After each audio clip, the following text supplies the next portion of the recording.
Hello, ladies and gentlemen, and welcome back. Today, we're talking about the FOMC statement and whether we just witnessed a bait and switch style scenario. Markets were reaching new critical points, and then all of a sudden, they sold off. What's even more worrying is they sold into the close. Now, this happened both on the Qs and, of course, the S&P 500, with key levels that we discussed in the previous video being rejected during the statement. So what is in store for the US markets and the US economy moving forward? Today, we share with you our thoughts on the future of yields and stocks. Let's get into it.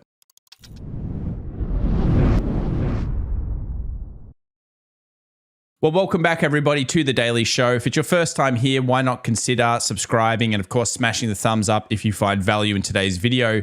Let's begin, though, with the big discussion here. Of course, Powell came out with his speech, and while we got the 25 basis point rate hike that we expected, there's a little bit more that we need to talk about in this statement. So if we go down, he basically signaled another rate hike would probably be coming, and there's a good chance that we would continue to see a little bit of follow through from several key points.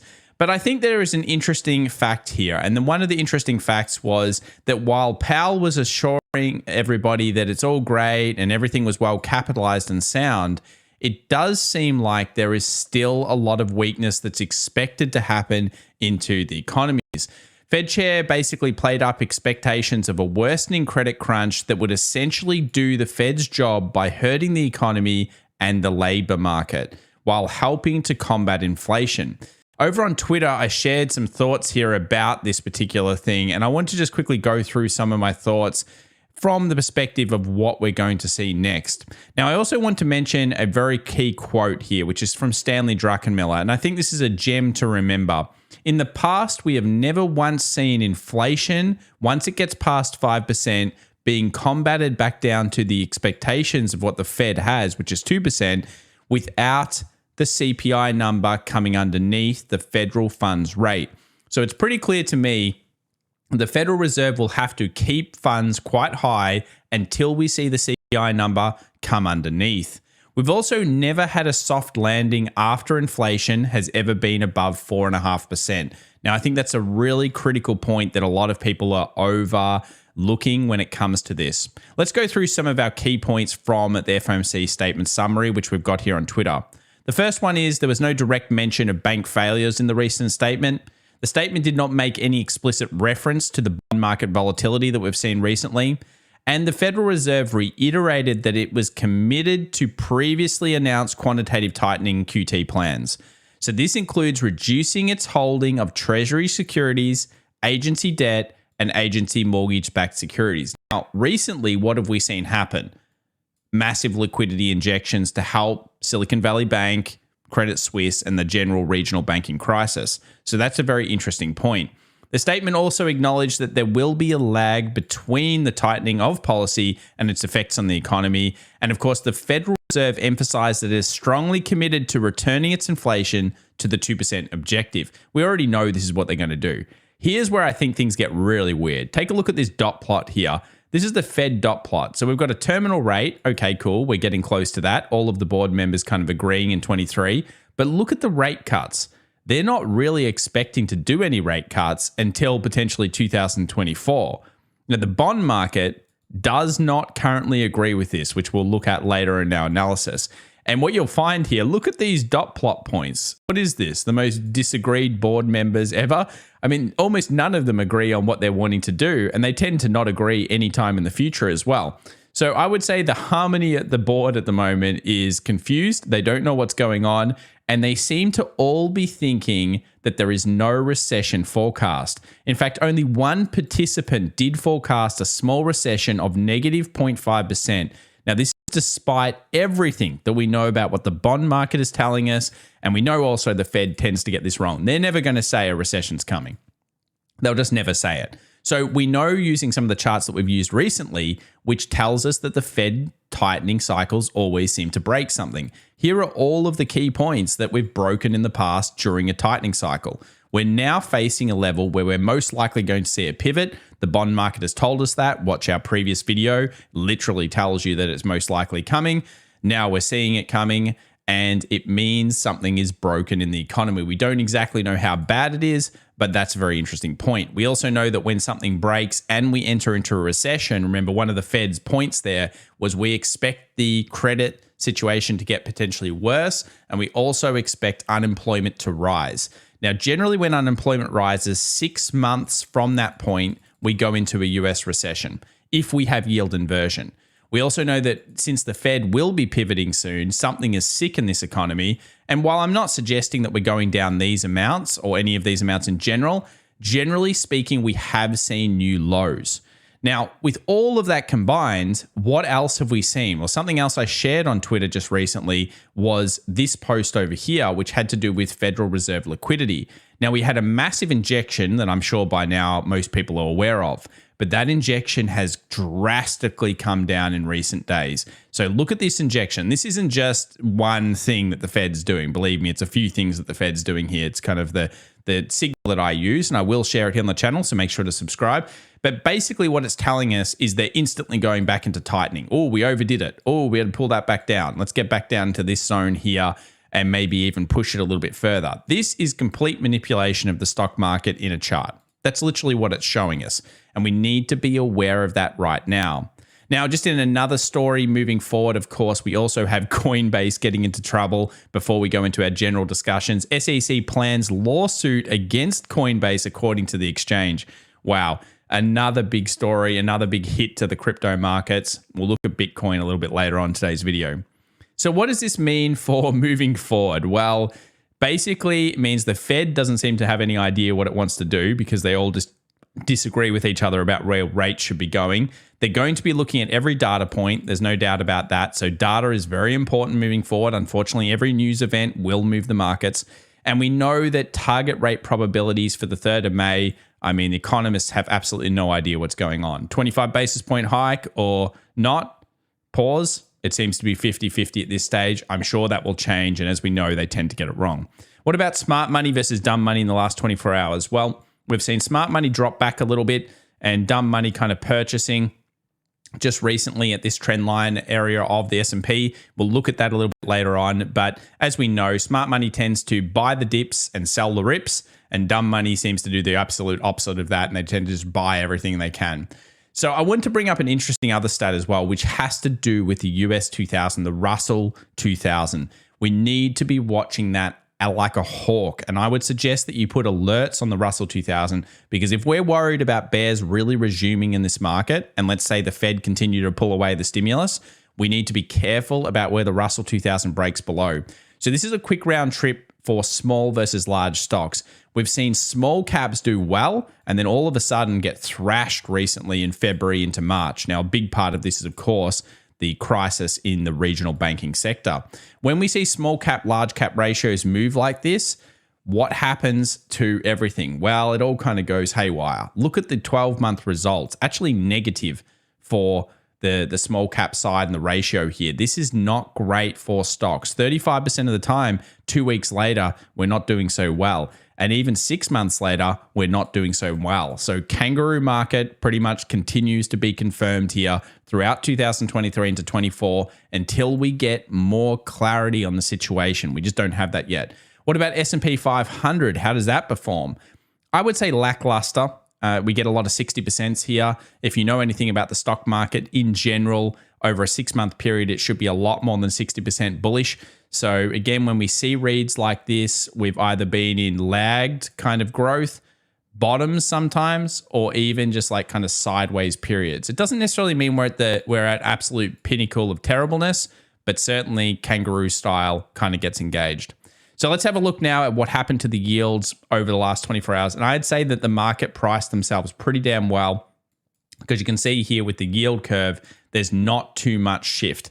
Basically, this darker blue one, as we scroll down, we didn't really see too much shifting of the yield curve. So the market got it pretty much correct to where they thought the Fed would be talking about. However, they still totally disagree with where yields are going to be in the future. If you go back to this chart just quickly, you'll notice here that they're expecting tons of rate cuts even starting in 2023. The Federal Reserve is not signaling that, and this is where the market will eventually crack it if they don't do it. They have to give the market what they want. Is the market cheap right now? No, it's trading right around median kind of prices. S&P 500 is trading at 17, 17.3. When it's in the 16s, it's kind of trading at average. When it's in the 15s, it's trading at 4 PE cheap. We also know that we'll be looking a lot at rotations. I've mentioned this several times, so I won't go through it too much. And that we're following a track at the moment of a no recession path, which is the Federal Reserve telling us that that is true. If the bonds market is correct, because we're here about now, then theoretically during all recessions, we should theoretically make a lower low. Now, many people believe that 3,200 will be where the stock market finishes.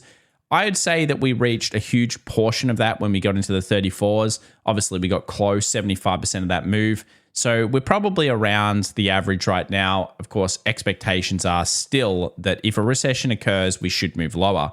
Some reasons for that are EPS growth, which I've mentioned several times, so I won't go into it. ERP, which I've mentioned several times. Watch the previous videos if you're interested. And of course, when the Fed pivots, things tend to go pretty bad.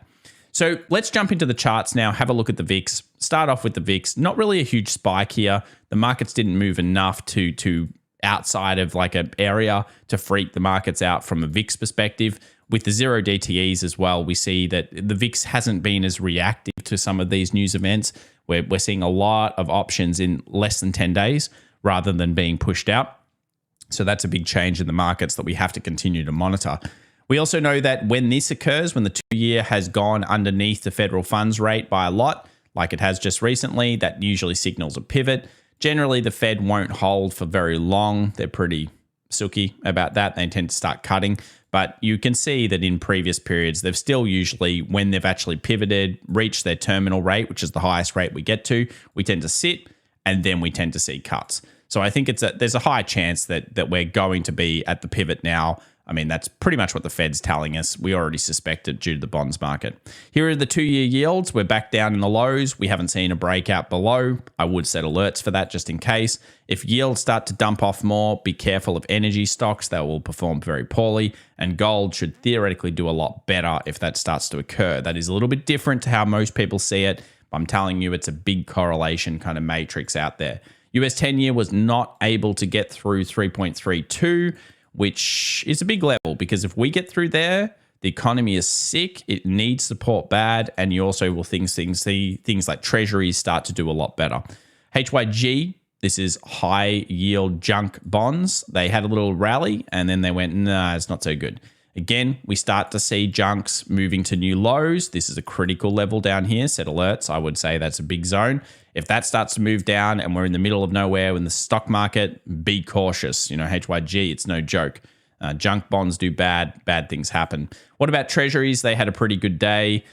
I think a lot of this was just really seeing the way that I don't know why exactly, like, you know, the treasuries were down so much. I guess people thought they were toxic. I don't tend to think that the Federal Reserve, the Treasury is bad. So I'm surprised there was even much risk in them. But yeah, they found it buying back up. And this is just a stabilization in terms of what I guess Jerome said. Now, the big story was the dollar. I mean, the dollar just plowed through the demand. There was absolutely nothing there. And we come all the way back down to a weekly level. I feel like dollar will need to stabilize now. Big move down. At this stage, we do have a little bounce wick, so we'll be focused in on that. But this was a huge move. I mean, basically, the US dollar hates yields going back down. Of course, it would. And in this case, that's what it's been seeing. So nice bounce. It still needs stabilization. You're going to have to wait for it for a few days. We never got the rally that we were hoping for here that would push through. If we had got that, it would have changed the situation completely. But yields did drop a bit, so that pushes down. And we're back at the next level of kind of accumulation. Down in this structure, this is a very good level. I've got it tagged for a reason. So yeah, it's a nice zone, but need to see a lot more on the dollar now. Unfortunately, it's going to have to stabilize. Gold went up due to that and due to yields kind of coming down a little bit. And we can see that gold is still finding buyers. I feel like gold's in accumulation or distribution now. It's probably going to go sideways a little bit. Nice move. We'll come back to this one when necessary. We've got to kind of rush through a few pairs here because we need to get into the stock market as soon as possible. That's the big one at the moment. Copper swung the high, broke back down, sitting at a critical zone. We'll see whether copper agrees that the economy is sick. I want to see copper reducing. If it keeps going down, like when we spoke about it over here, that really was an early warning sign. Remember the canary over here in January showing a sickness All of January, it's kind of hovering. Then it breaks down into Feb. All of a sudden, stock markets start rolling over. Little coincidence, copper is a big component of that. It's a big component of growth in the world. Natural gas still in accumulation, sitting at the lows. Not much technicals to be done there. Now, this was the surprising one. Oil actually tried to break out high.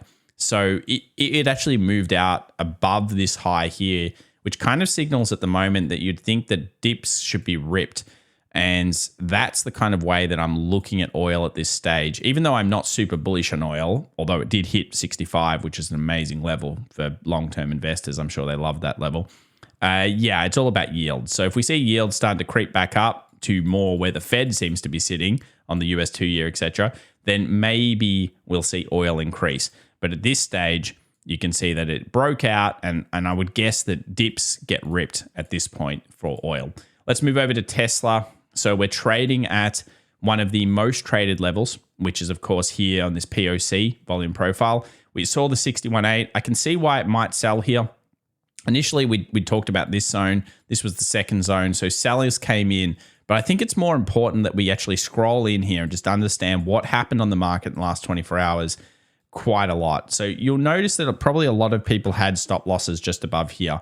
And I feel like the market took a lot of stop loss hunts in the last 24 hours. And I mean a lot. So Tesla is exhibit 1. It closed on its low, showing that, again, if rips start to occur, there could be sell-offs that get ripped. So this is a big, big zone on Tesla, obviously a critical zone, big level. We'll see what happens. But at this stage, not a great first market down. Also, Apple, very interesting. So it closed above, couldn't get the gap fill, by the way. So I think our gap fill was that orange line over here. So it didn't get to the gap fill, which you can see over here. But it broke out and then suddenly rejected all the way back down during the news event. Now, that will have taken a lot of breakout traders. Hopefully, people were trading with risk management. And then it closes on its low as a shooting star or pin bar rejection into this critical zone underneath expected weekly options highs. So watch the reaction at this zone was one of the things. Yeah, well, the FOMC certainly came out and did a number on Apple. And this is a well-traded retail stock. Then we look at the next one, which is obviously the one that every retail trader is getting hyperactive on, which has got to be NVIDIA. It's on a monster run. So if we look at the percentages here from January to now, we haven't really seen, other than in here, any signs of weakness. Almost 100% gain. It's on the AI bull wagon. Now, I would have preferred that after it gets up into here, it goes all the way across. But I do think that NVIDIA put in a very interesting rejection candle. And this is in line with so much confluence when we start to talk about the Qs in just a few moments. Let's have a look here at the American consumer discretionary versus staples. Slightly down day, not enough to go off yet, but definitely a rotation occurring there. If we move over to the DAX, now this was a surprising one. The European DAX, like the FTSE is totally different, but everyone's still trying to short the DAX and short the France 40, and they just don't seem to be able to get down. So it wasn't a day of selling the old economy as much as it was a day of selling off some of the tech stocks, and the tech stocks kind of got flogged a little bit more than some of the other things out there. But certainly you can see here the DAX coming off the key area of support into resistance. I'd like to see more, though, to really show that's turning around. XJO, the Australian market, before we get into the US indices, as you can see here, a bit of accumulation forming through the base, key level for sure, and it continues to be so. But let's look at the US 2000. So it came off just underneath that 1800, which was exactly where we thought the market would struggle. Is this an accumulation, or is it actually a distribution getting ready for a new low? This level here, 1700, I am super interested to see what the daily closes here. If the daily and weekly close underneath, it's going to be pretty nasty, I feel. Often small caps, as we know, lead the market down. If we think about this is the 17th of January. Now, during rallies that occurred, the small caps broke out down below and caused all sorts of havoc. We also saw the small caps base first in June and then base again in October. So if the small caps start leading the way down, we have to pay attention. Subscribe to the channel. We'll be covering this story because it's going to be a very important one. US 2000, US 2000, US 2000, something for us to look at. Let's move over to the NASDAQ. Another rejection off these highs. We keep getting all these wicks everywhere. a nasty looking close that's currently being bought up in the futures. And I'd actually like to see the futures create a gap. So basically the futures go up bullish, super bullish, open in the morning, and then maybe it's a sell the rip kind of day. At the moment, that's a very negative looking candle. For the bulls, though, if you get bullish candles above this green box up here, and you get a nice daily, weekly close above there, I think it's going to be a nice move towards the bulls. So this is what we would call a super critical zone, very important next couple of days of trade. And obviously now the big news is out from the FOMC. So thank goodness we can move ahead at least up until the next data point. So this is critical points for the markets around the world. And I think it's an obvious looking short.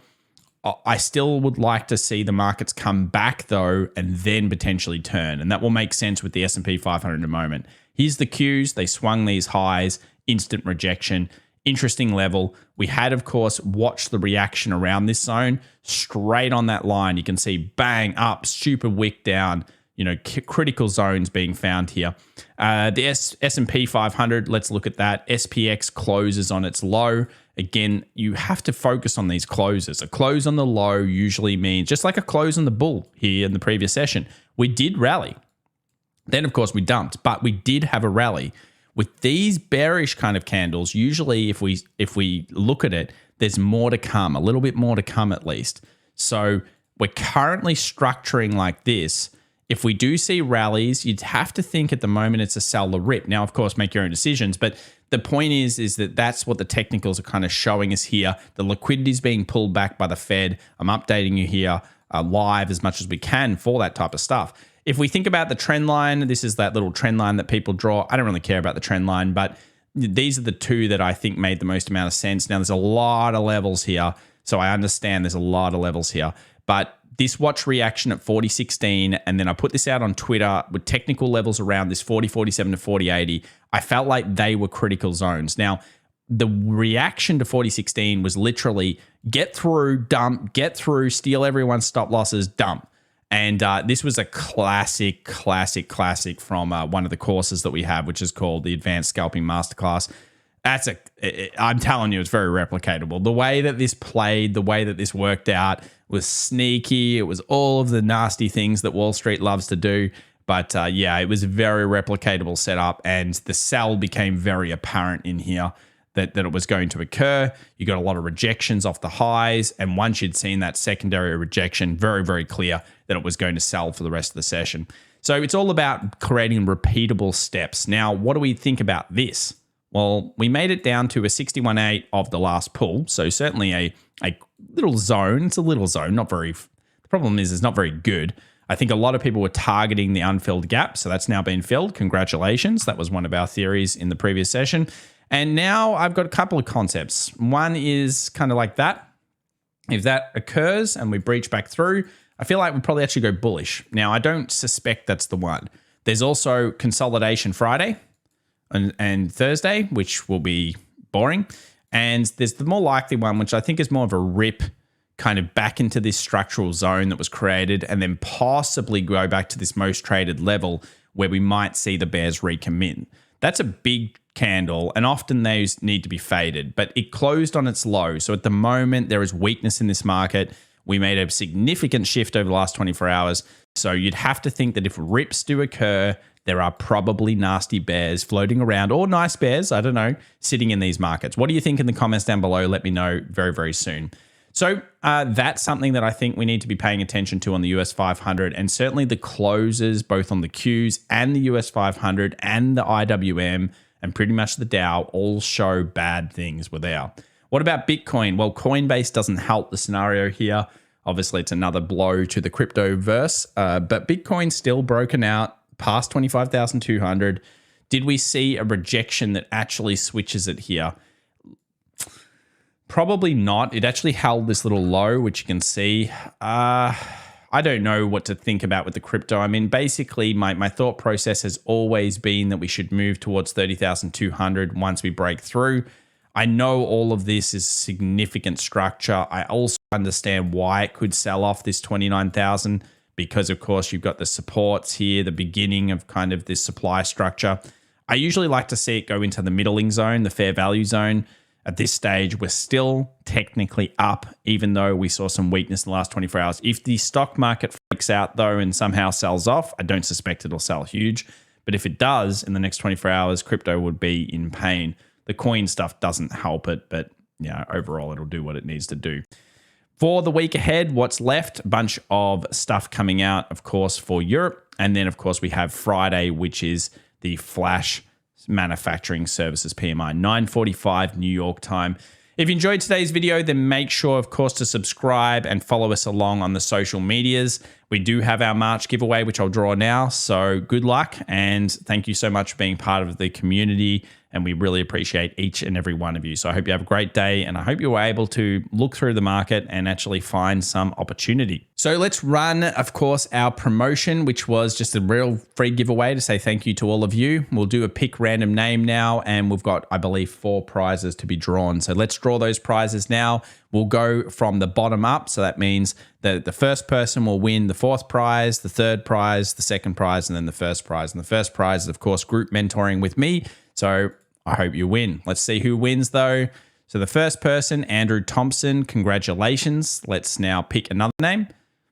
973 of you entered, so not too bad odds. David Hargrave, congratulations. And let's pick one more. And then we'll go to the grand prize.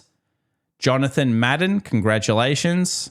I'll message all of you guys within the next couple of days and you'll get this. And then Chris Bonang, I guess I'll be meeting you soon, Chris. So congratulations to all the people that won this. Thanks for entering the competition, and we'll be giving away and emailing each and every one of you over the next 48 hours. So make sure to look at your emails. If you don't look, you're not going to get it. So if your name was read, then make sure to check that out. Thanks so much. We'll see you in the next one. Bye for now.